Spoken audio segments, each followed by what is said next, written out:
नमस्कार दोस्तों, पृथक विचार में आपका स्वागत है। मैं हूं आपके साथ देवेंद्र वर्मा। दोस्तों, आज हम बात करने जा रहे हैं दक्षिण भारत के तमिलनाडु के थिरुपनकुंद्रम पहाड़ी पर स्थित प्राचीन मुरुगन मंदिर की। दोस्तों, इस मंदिर को अभी हाल ही में वक्फ बोर्ड ने अपना बता दिया है। ये थिरुपनकुंद्रम की पहाड़ी पर जो प्राचीन मुरुगन मंदिर है, ये तमिलनाडु का बहुत ही मान्यता प्राप्त और लोगों की आस्था का एक केंद्र है। ये प्राचीन मंदिर बताया जाता है कि लगभग 1300 से 1400 वर्ष पुराना है। और सिर्फ मंदिर ही नहीं, बल्कि इसकी इसी पहाड़ी पर ईसा पूर्व दूसरी शताब्दी की जैन गुफाएं भी मौजूद हैं, जिन पर ब्राह्मी लिपि में अभिलेख भी हैं, जो इसकी प्राचीनता को स्थापित करते हैं।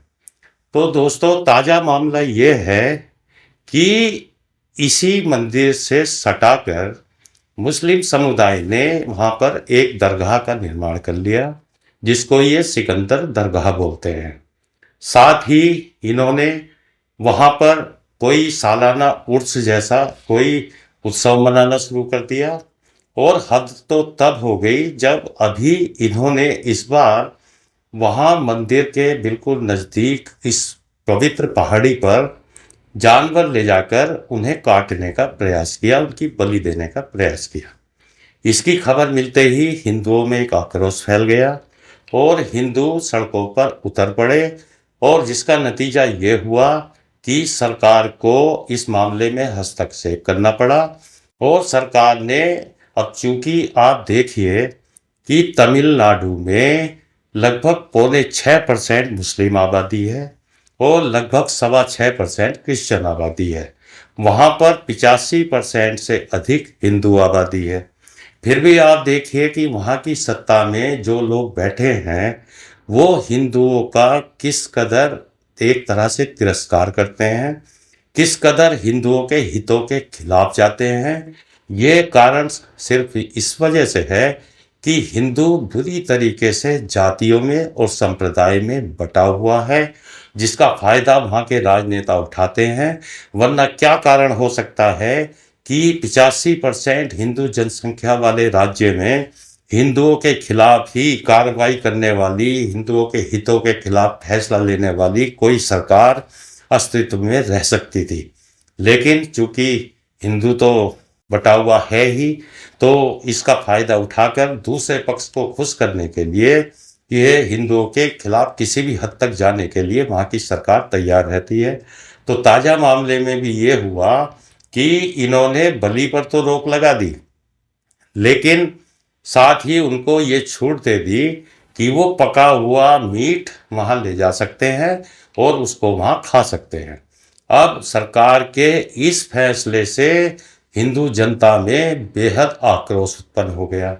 वो इसके खिलाफ, इस फैसले के खिलाफ सड़कों पर उतरकर विरोध प्रदर्शन करने लगे, उग्र प्रदर्शन करने लगे, जिसका नतीजा ये हुआ कि सरकार ने वहाँ पर धारा 144 लगा दी, ताकि 5 लोग से अधिक एक स्थान पर इकट्ठे ना हो सकें और हिंदू विरोध प्रदर्शन ना कर सकें।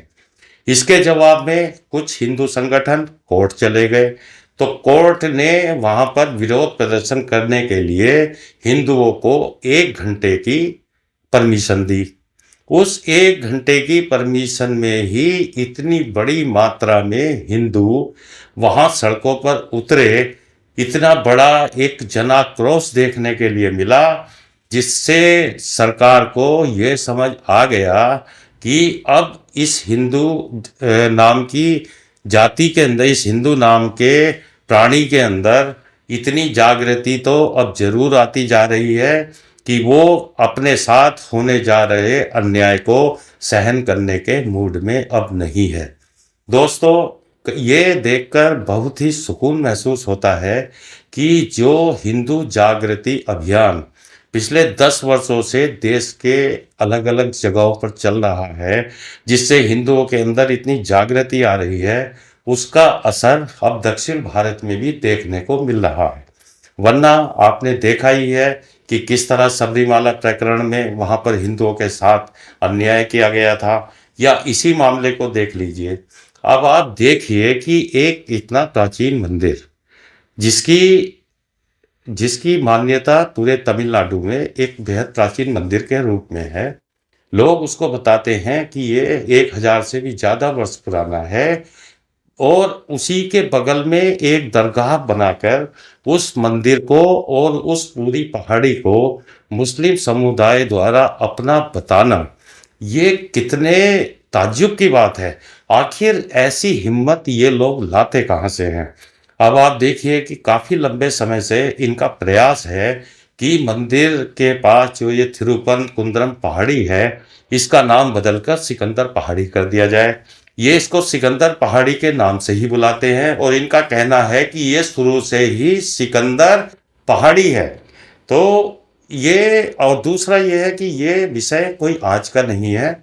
इसी तरह का प्रयास इन कट्टरपंथियों ने सन 1930 में भी किया था, जब इन्होंने इस मंदिर पर किसी तरह कब्जा करने की कोशिश की थी और इस पहाड़ी पर कब्जा करने की कोशिश की थी। इसको सिकंदर पहाड़ी बताना चाहा था, इसका सिकंदर पहाड़ी नाम करने की पूरी कोशिश की थी। तब ब्रिटेन की प्रीवी काउंसिल ने 1931 में इस विषय का स्वतः संज्ञान लिया और हिंदू पक्ष से और मुस्लिम पक्ष से उनके उनके दावों के पक्ष में उन्होंने साक्ष्य मांगे। तो चूंकि हिंदू मंदिरों के पास तो साक्ष्य ज़्यादातर मौजूद रहते ही हैं और उनका तो पुराणों में भी जिक्र होता है और उनका तो और भी तरह तरह के उनके पास जो है साक्ष्य होते हैं। तो मंदिर के साक्ष्यों से प्रीवी काउंसिल के सदस्य पूरी तरीके से संतुष्ट हुए और उन्होंने अपने फैसले में ये कहा कि हिंदू पक्ष अपने दावे के पक्ष में पूरी तरह से साक्ष्य पेश करके हमें संतुष्ट करने में सफल रहा है और हमारा ये मानना है कि ये पूरी थिरुपन कुंद्रम पहाड़ी और ये मंदिर हिंदुओं की संपत्ति है। ये पूरी पहाड़ी मंदिर की संपत्ति है। इस पर मुस्लिम समुदाय का कहीं से कहीं तक भी कोई हक नहीं है। उसके बावजूद आप देखिए 1931 में अपने खिलाफ फैसला आने के बावजूद भी वही शरारत अब फिर दोबारा से जारी कर दी गई है। यानी कि इनके पास इनके पक्ष में अपने दावे के लिए कोई साक्ष्य हो या ना हो, बस इनके अंदर तो एक इस तरीके की भावना भर दी गई है कि जिस भी जमीन को तुम अपना बता दोगे वो वक्फ बोर्ड की हो जाएगी। तो उसी मानसिकता के चलते ये तमिलनाडु का ताज़ा विवाद पैदा हुआ है और इस विवाद की जड़ में है वक्फ कानून। अब देखिए जेपीसी ने अपनी रिपोर्ट लोकसभा अध्यक्ष को सौंप दी है। अब सरकार का फर्ज बनता है कि जल्द से जल्द इस रिपोर्ट को संसद में टेबल करे और इस अमेंडमेंट बिल को जल्द से जल्द कानून की शक्ल दे, ताकि जनता में पैदा हो रहा आक्रोश कम हो और वक्फ बोर्ड की मनमानियों पर लगाम लग सके। ये देश हित में अब सबसे ज़्यादा जरूरी है। तो मेरा भारत सरकार से अनुरोध है कि अब वो समय व्यर्थ ना करते हुए इस पर तेजी से कार्रवाई करें। दोस्तों, आपको क्या लगता है, क्या भारत सरकार को अब इस मामले में कोई ढुलमुल रवैया अपनाना चाहिए? अपनी राय कमेंट करके जरूर बताएं। तो दोस्तों, आज के वीडियो में इतना ही और आपसे निवेदन है कि मेरे चैनल को सब्सक्राइब करें, वीडियो को लाइक करें और कमेंट भी जरूर करें। तो अगले वीडियो में मिलेंगे किसी और विषय के साथ। तब तक के लिए नमस्कार।